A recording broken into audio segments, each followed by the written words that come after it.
dalam bentuk ampul biasanya, ya. Jadi ada obat yang sudah satu paket serbuk sama cairan. Ada yang obatnya serbuk saja, misalnya ini coba kita lihat ini apa. Nah ini kan serbuk, ya. Kalau serbuk maka kita harus encerkan, ya, larutkan dengan aqua ides atau steril, ya. Ingat, semua obat, semua yang disuntikkan ke tubuh kita prinsipnya steril, ya. Artinya apa kalau steril? Kalau steril, ketika Anda membuka ini, ya, ya, kalau Anda membuka ini,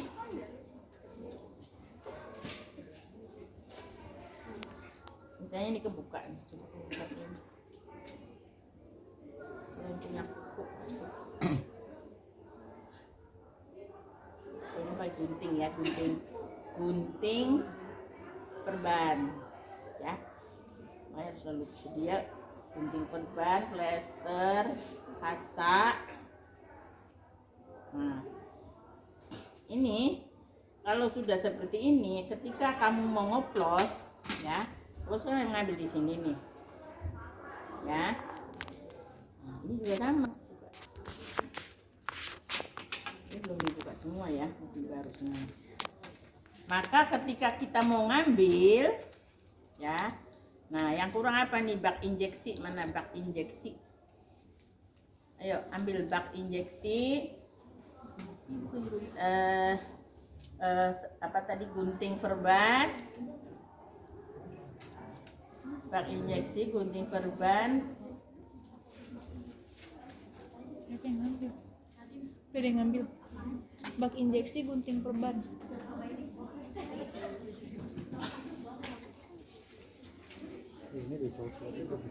Udah bengkok, udah kotor.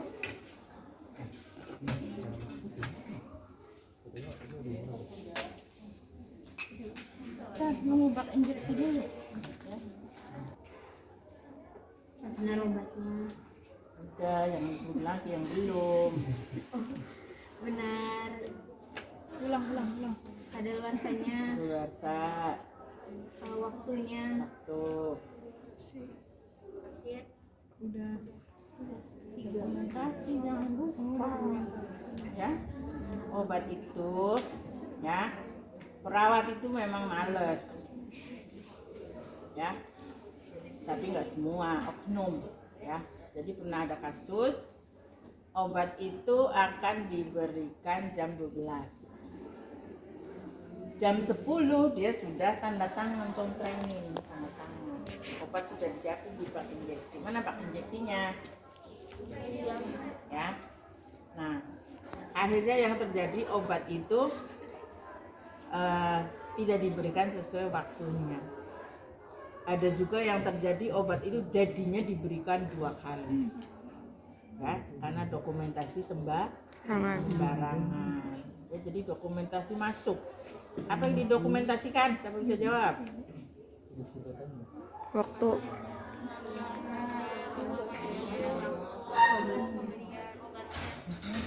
Ya, jadi nama obatnya kan pasti ditulis di bukunya pasien kan, di kartu indeksnya pasien, ya. Obatnya jenisnya apa, dosisnya berapa, diberikannya lewat apa, jam berapa, siapa yang memberikan, tanda tangan. Ya, harus lengkap, ya, harus lengkap seperti itu. Karena ini apa? Ini adalah dokumentasi ini, alat bukti kita kalau sesuatu terjadi pada pasien, bahwa kita sudah melakukan pemberian obat dengan benar, ya, terdokumentasi, ya. Nah, kalau ini tidak ada, Anda nggak bisa ngomong apa-apa ketika disalahkan, ya. Nah, itu yang terjadi, ya.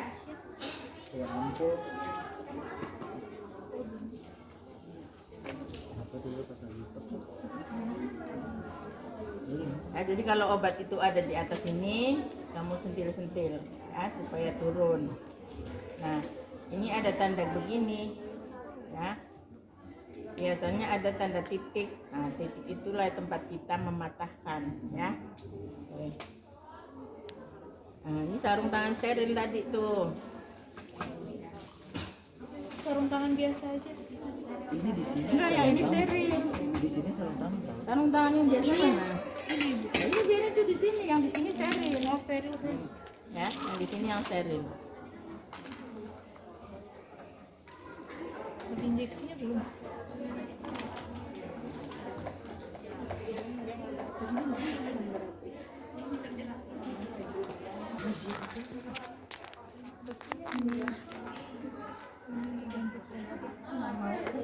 Iya.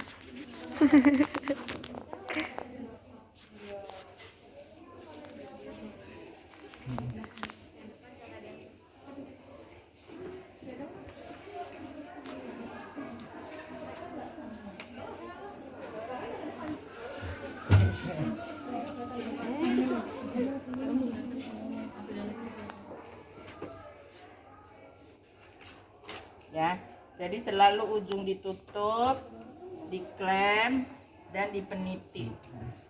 Ya. Nah, sekarang kita cek alat dulu. Mana alatnya? Sebutkan. Yang pertama ada NGT, yaitu NGT, pusat udah pendudukan terpasang. dan tempatnya. Corong, Corong itu maksudnya buat nuang ke sini, tapi ini kan sudah lebar sebenarnya. Ya, jadi kita nggak perlu corong. Terus spuit 20 cc, ini sesuai 50 kebutuhan. kali ya. Sesuai kebutuhan. Enggak, biasanya kalau NGT yang 50 ini ya. Kulitnya 50. Yang 20 tuh untuk yang bayi. Ya. Sarung tangan, Sarung tangan sudah, terus pengalas atau serbet, ini pengalasnya. bengkok, Bengkok sudah. plester dan gunting, Plester mana tadi? Plesternya mana? Itu tuh. Gunting kan saya tadi saya suruh ambil gunting. Plester itu udah gunting. Nah. Terus makanan dalam bentuk cair, ini susu, air matang dalam gelas, air, obat, obat. Nah, nanti kalian siapin obat ya. Nanti sesuai yang ada di sini. Jadi obat tablet digerus, ada tempatnya pakai mangkok yang kecil-kecil. Ya, Anda tumbuk terus taruh di situ. Terus stetoskop, klem sudah. baskom berisi air. Jika tidak ada stetoskop, Baskom bersih air tadi fungsinya untuk ngetes. Oh, iya. Ya, oke. Ya, inilah katakanlah ini baskom isi air, ya. Nah di sini sudah semua. vaselin atau pelicin, Vaselin untuk apa? Vaselin itu untuk masang ya. Tapi kita nggak masang ya. Oh, sudah pemberian nutrisi. Oh, ini sama masang berarti. Tapi kita nggak masang ya. ya. Oke, lanjut. Fase orientasi yang pertama menjelaskan tujuan tindakan, yaitu mempertahankan kepatenan sistem pencernaan, mencegah komplikasi yang berhubungan dengan nutrisi. Tolong ambil Yang kursi kedua, dong, Ibu. pengkajian, Takut lama ibu duduknya. yaitu fungsi sistem pencernaan, cara pemberian nutrisi, dan respon pasien. Yang ketiga yaitu perencanaan, review catatan pasien terkait pemberian nutrisi, catat adanya komplikasi dan bagaimana cara mengatasinya, dengan cek order pemberian nutrisi, cara pemberian nutrisi yang diberikan, periksa jadwal pemberian nutrisi. Oke, stop dulu. Jadi yang pertama Anda harus pastikan ya bahwa pasien itu mendapatkan diet apa. Ya. Jadi meskipun kita lihat memang dia pakai NGT ya. Tapi kita pastikan apakah ada puasa pasiennya. Ya. Memang kalau pasien puasa ada tulisan di mejanya. Ya. Kalau di Indonesia ditulis puasa. Kira-kira kalau di luar negeri ditulis apa? Meeting. Kira-kira kalau kamu nanti kerja di luar negeri tulisannya apa? Puasa. NPO. Apa? NPO. Nothing per oral. Ya, tulisannya. Jadi nanti kamu kalau pas lihat video lihat apa ada tulisan NPO maksudnya puasa. Nothing per oral ya. Jadi pakai NGT juga belum tentu dia diberikan makan, ya, karena ada NGT yang fungsinya untuk mengeluarkan cairan pada pasien dengan misalnya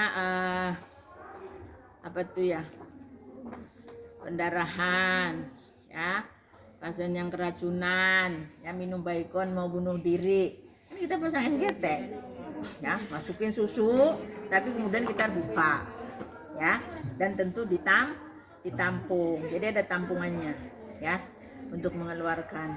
Itu kalau orang nanti di IGD kamu pasien dengan bunuh diri minum cairan Baygon, ya, tindakan pertama kamu siapin susu dan pasang NGT, karena kalau suruh minum kan pasiennya letel-letelan, ya, jadi dimasukin selang, masukin susu, diklem sebentar, kemudian dibuka, dibuang, udah bersih, masukin lagi susu, ditahan sebentar, dibuang, seterus sampai bening, sampai pasiennya sadar, ya, sampai racunnya kehisap keluar.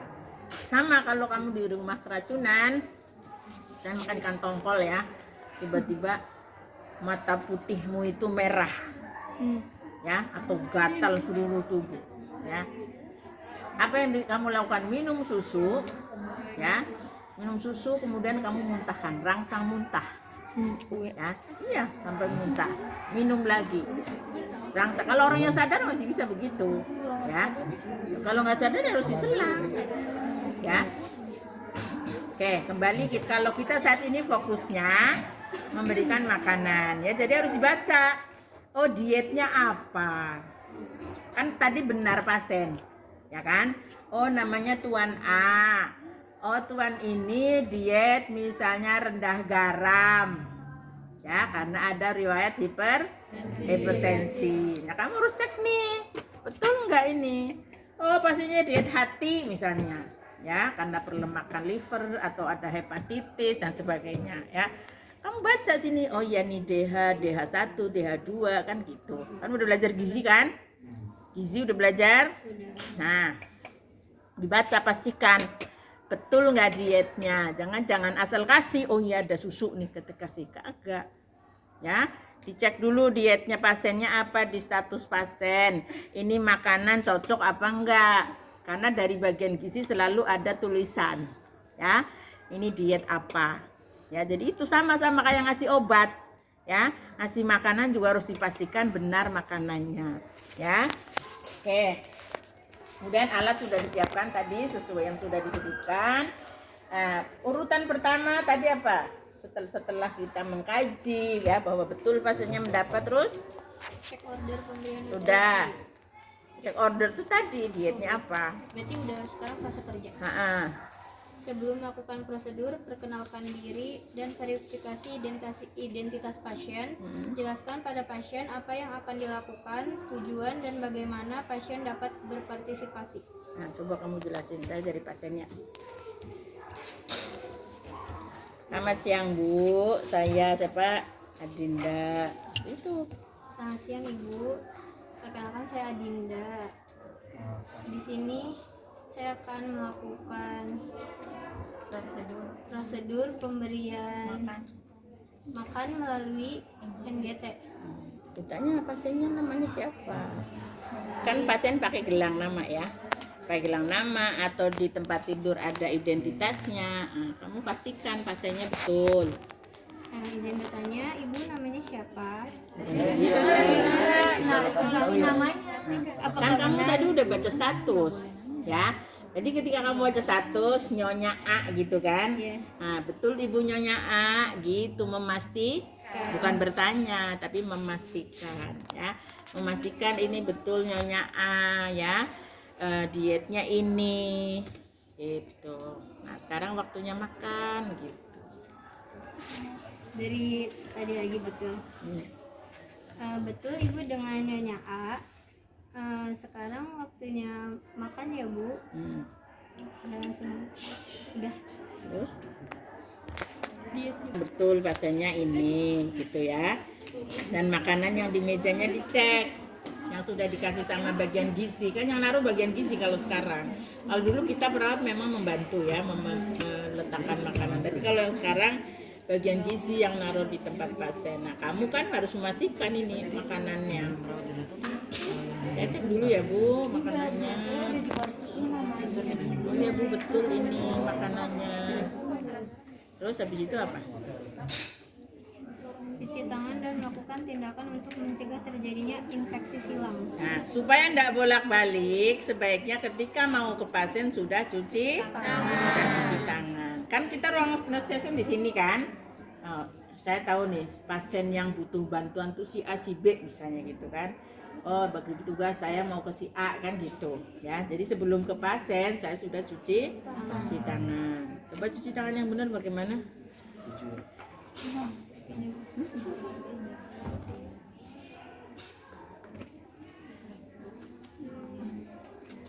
Berapa kali?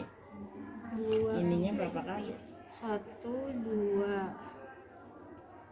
3, 4, 5, 6, 7, 8. Coba ulang. Kan gini. 1, Hmm. 2, Terus 3. stop. Jempolmu ini membersihkan ini loh. Ya, jadi bukan begini-begini doang, tapi jempolnya ini bergerak. Ya. Ya. Jadi jempolnya yang berfungsi ketika begini. Ya. Ya, ini sela-sela ini. Ya. Oke. Oke, terus habis itu kamu yang baca di sini. Biar ada yang praktekin, kamu yang baca. Cuci tangan dan lakukan tindakan untuk mencegah terjadinya infeksi silang. Sudah. Lalu posisikan pasien secara tepat. Apa tadi posisinya? Semi voller, tergantung kenyamanan pasien. Oke, terus Jelaskan pada pasien mengenai prosedur yang akan dilakukan. Atur posisi semi voller pada pasien. Bersihkan daerah hidung dan pasangkan pengalas di daerah dada. Ya. Nih, pasang pengalas di daerah dada ya.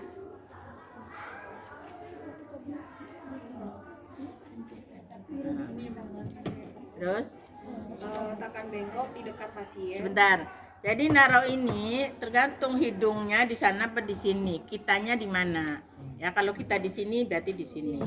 Kalau kita di sono berarti di sono. Ya, karena apa? Karena ini kan tangan kita di sini. Ya, mau menuang-nuang ini loh. Ya, di sini. Nah, memang harusnya ini ada di sebelah mana? Kanan. Nah, harusnya ada di kanan kita. Ya, tapi berhubung di sini tidak ada, ini taruh di sini. Ya, tapi besok kamu kalau ujian di sebelah kanan, ya. Oke, ini karena kamu nggak mau geser tempat tidur, harusnya tempat tidur tadi di tengah sono. Ya, nanti kalau nanti mundur aja ke sana. Kemarin kami pakai tempat tidur yang ini untuk demo, yang bisa didorong-dorong. Ini bisa dorong nggak? Oke, itu aja yang bisa dorong-dorong. Kamu mundur lagi ke sana, ya. Oke, terus Tentukan letak pipa penduga dengan mengukur panjang pipa dari epigastrium sampai hidung. Kemudian itu dibengkokkan. untuk memasang. Lewatin deh, itu untuk memasang. Memberikan makan.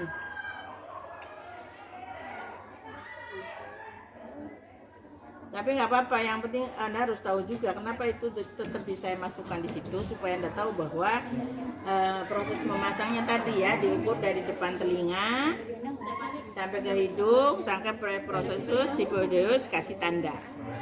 Ya. Nah, yang ada tandanya itu tadi posisi nanti ada di depan hidung. Ya. Oke, lanjut. Ini memasang Jangan tidur. Coba lihat sini. sampai evaluasi.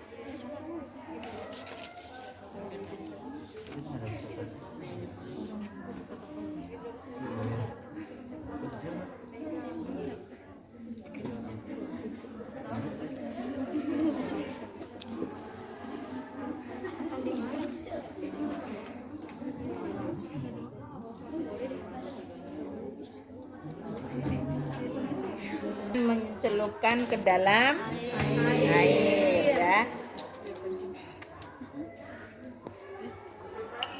Nah, kita buka ada gelembung apa tidak ya. Kalau tidak ada, nah Ya. Ini kan tadi posisi seperti ini nih. Kita celupkan di air, tidak ada gelembung. Oh, tidak ada. Tapi saya kok nggak yakin. Saya mau cek lagi. Ini ingat ya, begini nih. Pegang. Nah, kalau sudah begini, ini boleh ditaruh. Ya. Kemudian saya akan masukkan udara. Jangan banyak-banyak ya, ntar kembung. Nah, kalau sudah disambung boleh dilepas. Kita siapkan. Ya, ditaruh di mana? Prosesus sifoideus. Nih, ya, taruh di bawah. Prosesus sifoideus kan itu kan tulang tajuk bedel kan lancip sternum itu kan. Nah, di bawahnya yang lancip kita taruh stetoskop. Kemudian kita tembakkan udara dengan cepat, jangan pelan-pelan. Ingat ya, dengan cepat. Terus, nah kamu akan dengar bruk. Ya, itu berarti masuk. Yang ketiga, sekalian kita akan mengetahui residu dengan cara diaspirasi. Kalau diaspirasi kok lebih dari 50 cc, nah, ini jadi pertanyaan ya, kok makanannya masih banyak ya. Nah, kita boleh masukkan kembali pelan-pelan ya, jangan cepet-cepet ya. Jadi aspirasi pelan-pelan, masukkan kembali juga pelan-pelan ya. Nah, ini harus dicatat dulu dan dilaporkan ke dokter. Ini boleh dilepas. Ya, ingat ini kita punya tempat gelas pasien ya. Oke. Kan kita mau lapor dulu, diklaim. Ya. Kalau tadi masih banyak, kita lapor dulu, ini diklaim dan ditutup kembali seperti biasa. Tapi kalau tadi hasilnya bagus, residunya di bawah 50 cc, kita masukkan lagi ya. Tadi posisi begini ya. Ya kan? Ya, tadi posisi kita udah masukkan kan tadi residunya. Nah, saya mau memberikan makan karena kita sudah yakin bahwa posisi NGT masih di tempatnya. Salah satunya juga ini tidak bergeser ya. Yang di hidung ini nggak bergeser tipsnya ya. Plasternya masih di tempatnya. Kalau plasternya udah bergeser begini, nah ini harus kita waspadai ya. Tapi kalau plasternya masih di tempatnya, insya Allah dia masih di posisi. Nah, memang jadi kagok nih karena ini seolah-olah saya kidal ya, karena akan mengambil pakai tangan kiri ya. Jadi kalau kidal kan kita akan begini, tapi kan saya nggak kidal, susah juga ya. Jadi kan kita mau ambil makanan ya, ini dilipat saja seperti ini. Anda copot, Anda ambil, taruh di gelas, Anda pasang, masukin air hangat. Nah, kamu pegang ini tuh tugasnya tuh. Tuh sebentar. Ini tadi kan posisi masih di alas ya. Ini tadi saya hanya menunjukkan proses sifoi. Gini aja nggak? Nah, ya. 30 cc ya. Dan banyak-banyak 30 cc. Nah, kita kan mau melihat ya. Mau melihat, jadi ini dicopot dulu. Tapi prinsipnya pakai pengalas kalau ke pasien ya. Nah, kita lihat apakah betul masuk. Awas tuh jangan bocor. Nah, ini kan cair, jangan cepet-cepet tuh. Ya. Jadi aliran itu pelan-pelan. Kalau kamu kasih tinggi begini ya akan cepet banget. Ya. Jadi pelan-pelan kalau. Nah, kamu ingat lihat ke paling bawah. Nah, jadi sebelum kosong, jangan sampai udara masuk, ingat. Jadi masih sisa seperti itu, kita klem, kita masukkan susunya, ya. Susu bening ini. Katakanlah kita kasih 50. Nah, ini juga susu tergantung. Kalau encer sama prinsipnya, jangan terlalu tinggi. Tapi kalau dia padat, boleh agak tinggi. Ya.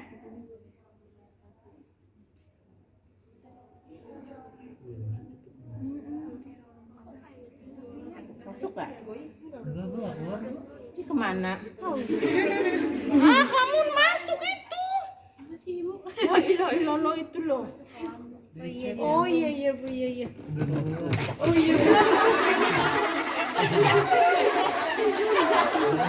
Karena bening jadi nggak lihat ada airnya. Goyang-goyang baru kelihatan tuh ya.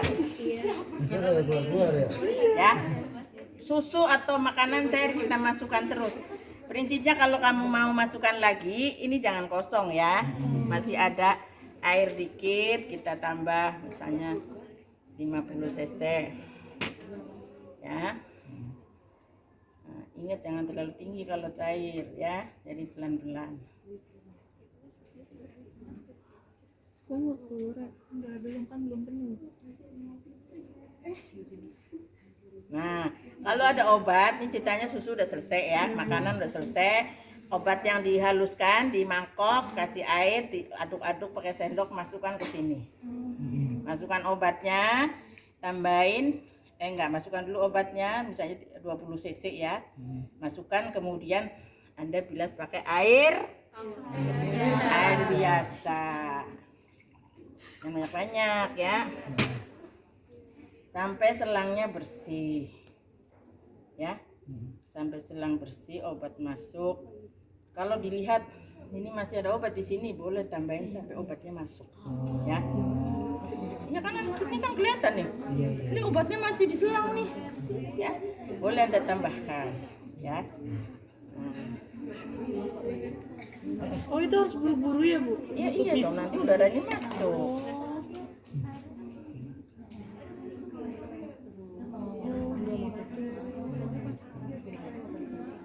Jangan lupa ketika bertanya kalau pas kalian ngebuang, ketika apa ininya aku nggak mau sih.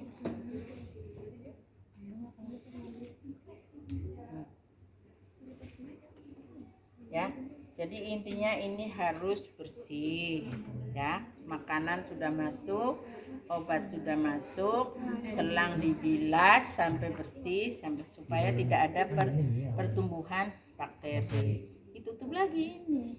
Berarti di selang nggak boleh ada air lagi ya Bu? Air dong, kan buat bilas tadi. Ini kan tadi karena ibu buang ini, Oh. supaya di situ nggak terlalu penuh, ibu buang ke sini. Nah ini dikembalikan seperti ini dipeniti lagi ya, dijepit ke baju pasien pakai peniti ya. Jadi ingat ya, ini ada 3 ya, air hangat, susu, air biasa, terus ini tempat, ini punya pasien, ini habis makan dicuci ya, ini kan kayak alat makan ini ya, dicuci yang bersih. Lupa nggak pakai sarung tangan kan? Ya. Kenapa harus pakai sarung? Sebenarnya makan itu kan bersih, ya. Tapi kita nggak tahu pasien kita infeksi apa, ya. Jadi sebaiknya kita melindungi diri. Cuman sarung tangan bersih. Ya, oke, itu 1. Itu nggak keluar ya airnya, nggak sampai ke situ ya. Udah turun kok ya. Kalau pas dia lagi pas hipotensi kan harus dilakukan. Mungkin pasien biasanya hipertensi, makanya dia dapat obat hipertensi ya. Tapi saat Anda memberikan, diukur ternyata dia hipotensi, nah pasti akan ada terjadi perubahan dosis itu ya. Atau saya misalnya biasa minum amlodipin 5 mili, tapi kok ini nggak turun, biasanya 5 mili saya akan normal 120/80 misalnya ya, ini kok masih 140 ya, udah minum obat masih 150, nah berarti dosisnya harus dinaikkan gitu ya. Jadi memberikan obat baik oral maupun lain-lainnya, IV, IC dan seterusnya, tetap harus melakukan pengkajian lebih dahulu. Mana kita dibaca obat mana? obat-obatan. Ke dokter, dok, berat badannya sekian, sehingga dokter memberikan obat dosisnya sesuai dengan berat badan. Apalagi kalau anak-anak, ya, anak-anak itu kan dosisnya akan dipengaruhi oleh berat badan, ya.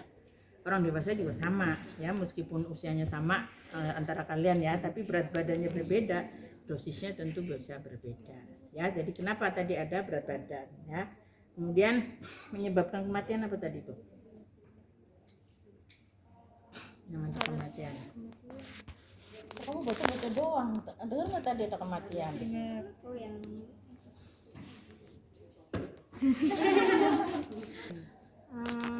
dosis kurang atau lebih, teknik pemberian yang tidak tepat atau mengidentifikasi pasien yang tidak cermat dapat menyebabkan komplikasi atau kematian. Ya, jadi dosis yang salah, misalnya obat-obat untuk tekanan darah ya tadi, seperti dopamin, ya, itu kalau salah cara memberikannya pastinya bisa mati, ya.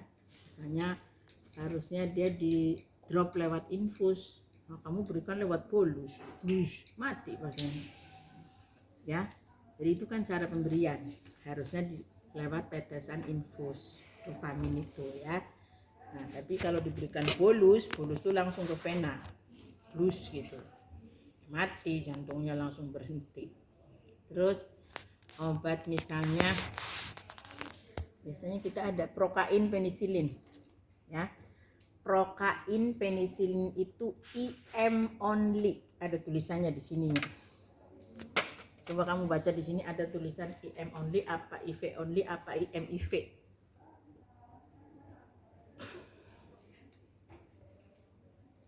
Baca enggak? Nah, kamu baca sini, diberikannya IM, IV atau gimana? Jadi kalau ada kata-kata IM only, berarti hanya IM, nggak boleh diberikan IV, ya. Jadi yang terjadi pernah ada mahasiswa memberikan IV, pasiennya langsung. Untungnya di IGD, jadi langsung mendapat penanganan, ya. Alhamdulillah selamat. Ya, tapi si mahasiswa ini kemudian nggak berani pegang pasien, jadi dia kerjanya di kantoran karena trauma, ya. Makanya kita harus hati-hati, ya, terkait obat, ya. Mana nggak ketemu? Dia lanjut di data kayak Mana tulisan IM? Apalagi ibu nggak pakai kacamata baca. Intramuskuler. Tiap mililiter mengandung cyanokobalamin 1000 mg, ya, intramuskular. Meskipun tidak ada kata-kata only, karena ini kan kayaknya bahasa Indonesia, ya, simpan, ya kan, bahasa Indonesia, ya. Nah, tetapi di sini hanya ada tulisan intramuskular, berarti memang IM, ya, cyanokobalamin.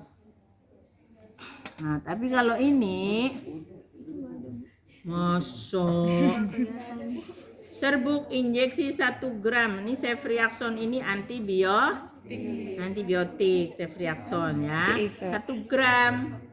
1 gram ini biasanya kalau dia segede ini tempatnya, biasanya oplosnya 5 mili, ya. Nanti kamu coba ini oplos 5 mili akan menjadi berapa mili, ya, latihan nanti. Nah,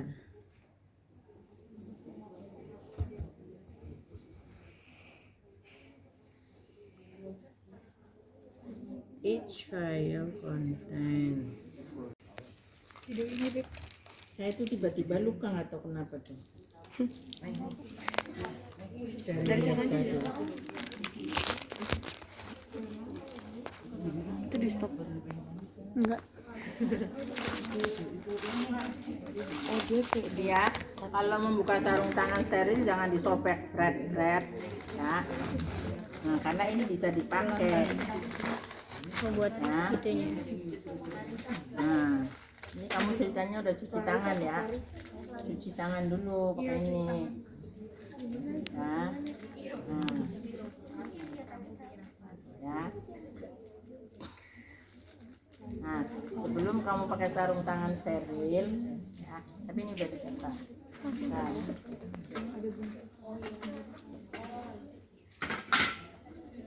Ini biasakan dialasin pakai kasa steril. Tadi perasaan ada kasa. Digulung-gulung. Nanti kalau mau praktek suntik ini dialasin kasa steril ya. Kalau ngalasin tuh yang rapi. Ini kan yang bekas tadi. Gitu. Emang nggak ada lagi? Coba ambil lagi kasa steril. Ambil kasa situ di tempat situ ada nggak tuh di sana? Di situ masih ada.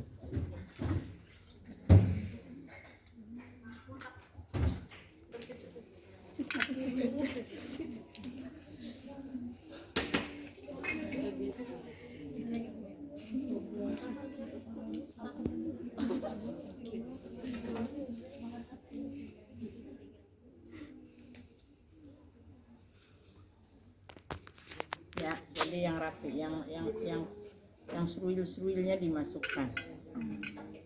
Ya. Nah, ini kita buka seperti ini ya. Kalau naruh tutup jangan begini. Ya, Dibalik. tapi begini. Ya. Nah, ini. Nah. Ini kan 5 cc ya. Jadi kamu ambil spade yang 5. Mana spade 5 cc nya kok nggak ada? Tadi nggak ada ya? Nggak ada. Yang 5 cc. Nggak ada apa nggak minta? Tadi nggak ada, tadi dicari sama Bu Miskinnya nggak ketemu. Benar. Iya. Ya kan Ay? Harus menyiapkan spade sesuai dengan kebutuhan ya. Kalau ini kalau botolnya segini dioplosnya biasanya yang 10 cc. Boleh kamu pakai spade yang 10. Ini spade yang berapa nih? Yang 10 ya. Jadi kalau yang dioplosnya segede gini, kamu siapkan yang 10. Tapi kalau yang segede ini ya, ini itu biasanya 5 ya, yang 5 cc. Kita tunggu. Nah, taruh di sini. Nah, kan tangan saya nggak megang kan? Nah, ini taruh tempat sampah ya. Kemudian ada lagi yang kurang nih, stewing. Itu yang warna itu Yang biru, punya di Alka. torniket. Ambil aja di itu. Kalau IP kan harus torniket. Yang karet, yang karet. Kita juga ada tuh. Warnanya macam-macam. Kamu tahu nggak makanya di mana coba? Pasang ke temenmu. Pasang ayo. Sini. Makanya latihan. Dari bawah ke bawah. Dimasukkan. Iya. Iya.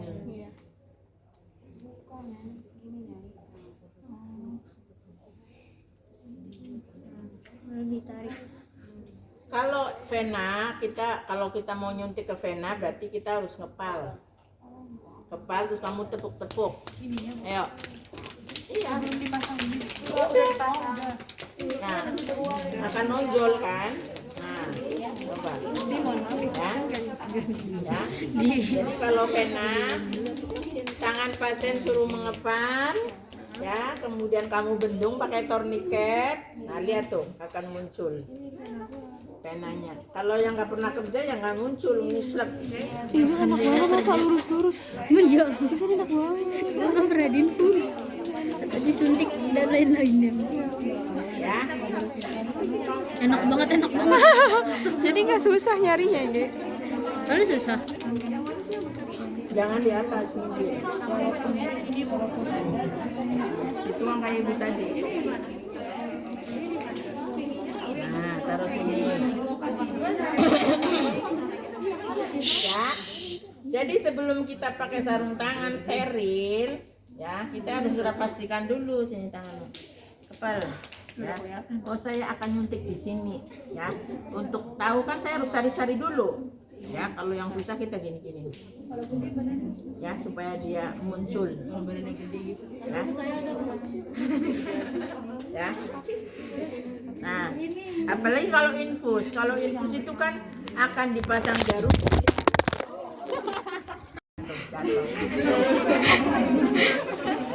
Ya. Kan akan ada jarum yang masuk kan. Nah, jadi harus cari vena yang kira-kira panjangnya melebihi jarum aboket itu. Ya. Jadi aboket yang buat infus itu kan ada jarumnya segini. Ya. Berarti kita harus cari vena yang lebih dari ini panjangnya. Kalau kayak gini kan belok tuh, nggak bisa. Nggak mungkin kita pasang infus di sini. Iya. Nah, biasanya yang lurus tuh di sini tuh. Ke atasnya. Ya kan dari bawah dulu. Ya. Kalau nyari suntikan itu dari yang perifer dulu. Ya. Nanti sini sudah nggak bisa, terus saja naik gitu. Itu juga untuk tempat infus. Ya. Nah, ini yang panjang. Ini panjang. Ya. Kok ada gundelannya ya, Bu? Ya. Nah, ini yang lurus nih. Tuh. Boleh Ya. juga ini. Oh iya bisa. Hanya ini kan pas pergelangan. Kalau bisa Susah ya? ke atas lagi. Ya. Jadi gitu ya cara nyari vena. Sebelum pakai sarung tangan, Anda sudah cari-cari dulu. Kalau sudah yakin, oh saya mau suntik di sini. Itu di sini ya? Ya. Yang lonjong. Baru kita pakai sarung tangan, terus langsung pasang tourniquet. Kalau bercabang nggak boleh, apalagi kalau dia pas di pergelangan begini, ya. Karena kalau kita tusuk kemudian kita nggak bisa begini-begini, repot nanti. Nah, iya. Iya kayak ibu ini nih bisa dipasang infus ini. Itu ini bisa gak, Bu? Yang sebelah sini. Ya.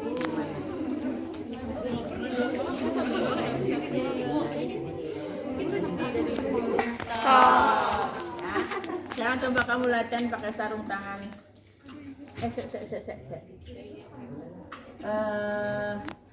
Sarung tangan itu kalau kita mau nusuk kita ya. Nah sekarang kan kamu mau ngoplos ya. Ngoplos itu kalau obatnya berbahaya kita boleh pakai sarung tangan untuk melindungi. Ya, misalnya obat-obat yang kayak kemoterapi, gitu ya. Itu memang harus pakai baju khusus juga, ya. Ketika ngoplos. Oke, sekarang kamu harus cuci tangan, ya. Kamu mau oplos ini dengan ini. Ini kan masih berserbuk, ya. Ini kamu aquabidesnya ini, ya. Nah, kamu ambil satu ini kapas alkohol untuk swab. Ya, jadi yang mau ditusuk itu kita swab, ya. Ini kan masih bersih satu, ini satu, satu sisi. Sisi yang lain ini kan ada beberapa masih ya. Jadi jangan boros, ya. Ini bisa untuk satu swab sebelah sini, yang ini swab sebelah sini, ya. Nah boleh nih dua. Sekarang kamu ambil yang itu yang 5 cc tadi. Iya. Kan udah cuci tangan. Nah, setiap mau menggunakan spet pastikan posisinya sudah benar. Dikencengin dulu, ya, dikencengin. Kemudian Anda. Nah, kalau ini modenya bisa dibeginikan. Tapi kalau one direction, ya, ada one inject. Itu ada di sininya itu ada gagang, itu kamu nggak boleh gini, kalau gini terus patah, nggak bisa pakai lagi. Kayak kemarin yang spet untuk vaksin, nah itu kan itu one direct apa one inject itu tulisannya ya. Jadi nggak bisa kamu gini-giniin. Kalau kamu pentokin set udah nggak bisa dipakai. Tapi kalau yang jenis seperti ini masih bisa ya. Jadi sebelum kita tusukkan ke sini kita pastikan kencang dulu ya, sehingga ketika kamu tarik begini ini posisi ini udah nyambung ya. Oke, terus nanti habis memakai jarum tidak boleh kamu tutup, ini resiko tertusuk ya. Kalau tidak ada apa namanya tuh Tempat sampah. apa namanya safety box itu yang kuning. Nah nanti kamu kalau mau praktek nyuntik minta safety box sama Bu Miski ya. Nah ini begini ya, diambil. Kalau sudah selesai, ini kan bekas nih. Bekas tuh kalau mau kesentuh juga nggak apa-apa ya kalau bekas. Jadi boleh begini. Nah, ya.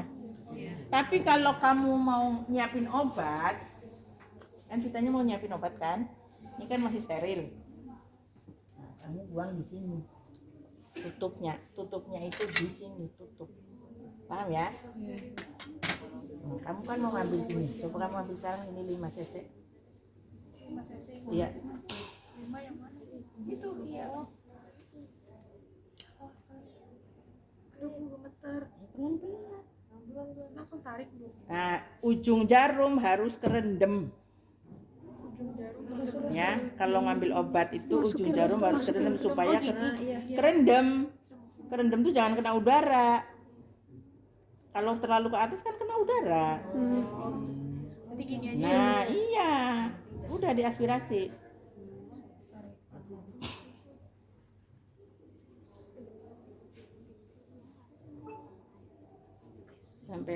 Sampai nanti kira-kira buat buang udara. Ibu kok dia naik lagi? Mana lo? Ibu gimana? Terus.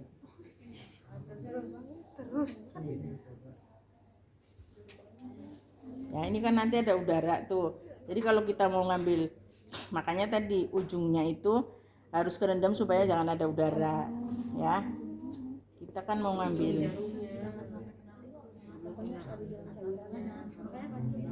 Nah, kamu nih lihat posisi jari ibu. Ibu jarinya nahan ini. Oh, ini ya.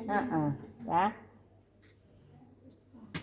Ibu jarinya ini loh nahan ini supaya nggak kedorong terus tadi naik. Oh, harus ditahan terus, Bu. Ya kan kalau nggak ditahan dia ketahan.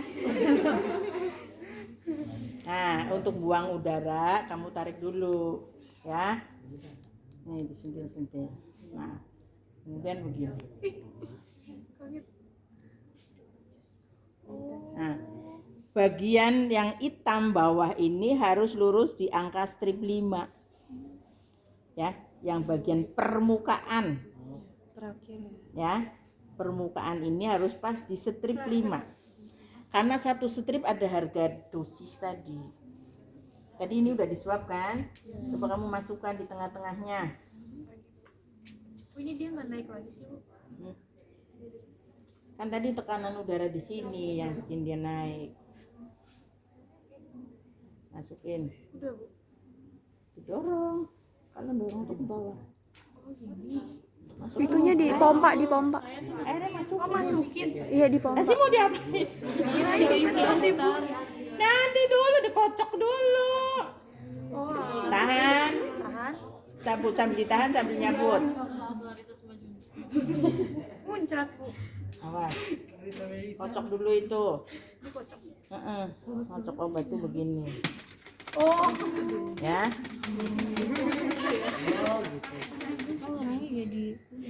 Sampai serbuknya larut semua. Iya. Ya.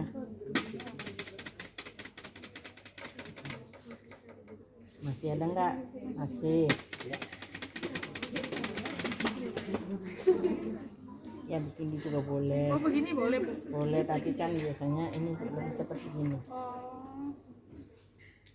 Ya, tuh sampai tidak ada serbuk lagi. Ya. Sekarang kan kita pengen tahu nih. Kita pengen tahu. Tadi kita oplos 5 cc kan? Iya. Menjadi berapa?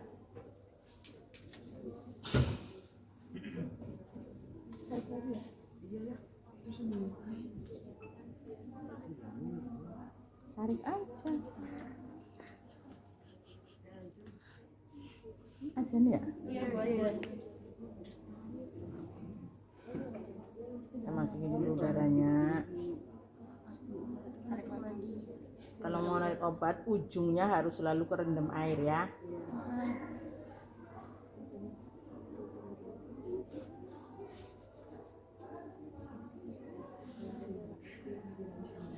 ternyata tetap 5.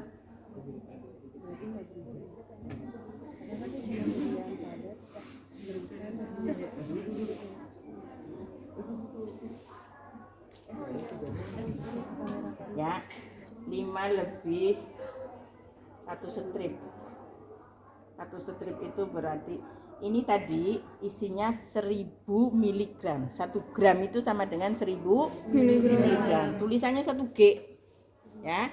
1G artinya 1000 mg dalam 5 cc. Ya, artinya 1 cc berapa? 200. Ya. Jadi setiap cc mengandung 200 mg ceftriaxone. Ya, kenapa? Karena dosis pada anak-anak terutama itu ratusan mili, nggak 1 gram. Kalau orang dewasa ada yang dapat 1 gram, jadi full semua ini diberikan nggak masalah. Tapi kalau pasien itu dapatnya, misalnya pasiennya kurus-kurus kayak siapa, coba mana? Nih Bu. Ya, misalnya dosisnya menjadi 600, 800, kan berarti Anda harus berhitung. Ini segini 1000, ya, dalam 5 mili katakanlah ya. Nah, pasien dapat 600 berarti dapat 3 cc, ya. Nanti sisanya di dalam sini ditulis. Ini kalau udah diambil 3 cc, ditulis 400 mg. Iya, ya. Ditulis dosis yang tersisa di sini karena ini kan akan disimpan. Ya, ditulis tinggal berapa cc di sini. Berapa cc? Berapa miligram. Ya, kalau sudah diambil. Ya, kalau orang dewasa misalnya dapatnya 1 gram. Ya, berarti diambil semua. Ya. Coba kamu masukin enggak? Iya, masukin lagi. Oh, jangan muncrat-muncrat.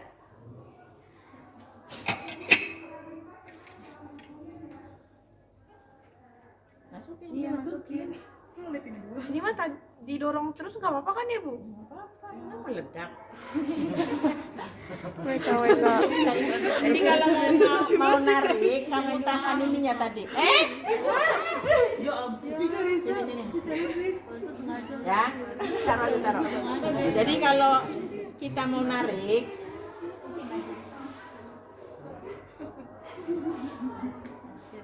nah, dia ada dorongan. Ya, makanya kalau kita mau narik, ya kamu tahan ini. Tahan ini nih. Ini nih, kamu pegang ini. Ya. Kemudian ini jangan kerendam, ya. Oh iya. Ya. Jadi ini kamu tetap begini. Ya. Ininya ditahan, kalau nggak ditahan kan dia kedorong. Ya. Oke ya. Ingat ya, kalau habis dipakai langsung ke safety box, nggak ada tutup-tutupan. Tapi kalau tadi misalnya saya kan ngambil tadi, saya kan mau nyuntik misalnya 200 mg ya.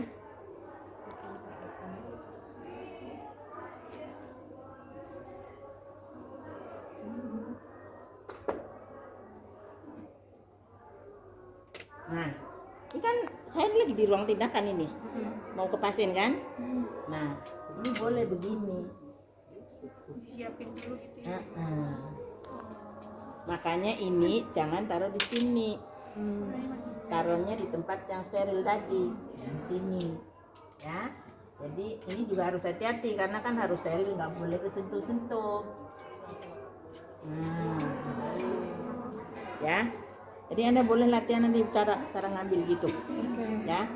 Pokoknya intinya apalagi kalau sudah dipakai oleh pasien jarum bekas itu nggak boleh Anda nutup gini, ini resiko tertusuk.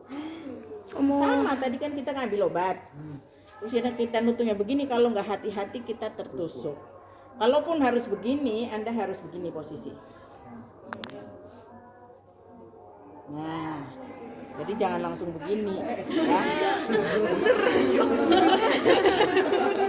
Takut. Masih awas ibu mah. Ya, jadi kalaupun terpaksa ya mau nutup, misalnya kalau begini takut nanti ujungnya on steril, nah, harus begini posisi.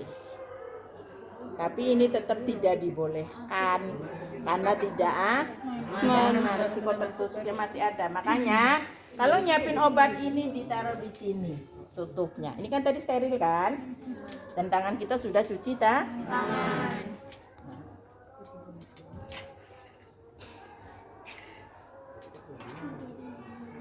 ya. Jadi ini namanya bak injeksi, tempat obat. Ya, otomatis harus steril, orang mau disuntikan ke pasien. Ya, makanya ini dikasih alas juga yang steril. Baknya steril, makanya ini juga tutup, jangan kemana-mana ya. Jangan kamu taruh begini, salah besar. Kalau naruh begini, ya.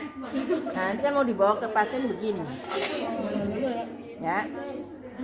Baru pakai sarung tangannya kalau mau nyuntik, ya. Oke, boleh deh nanti latihan, ya. Sekarang istirahat. Ya. Nah, abis ini tolong siapin ini mana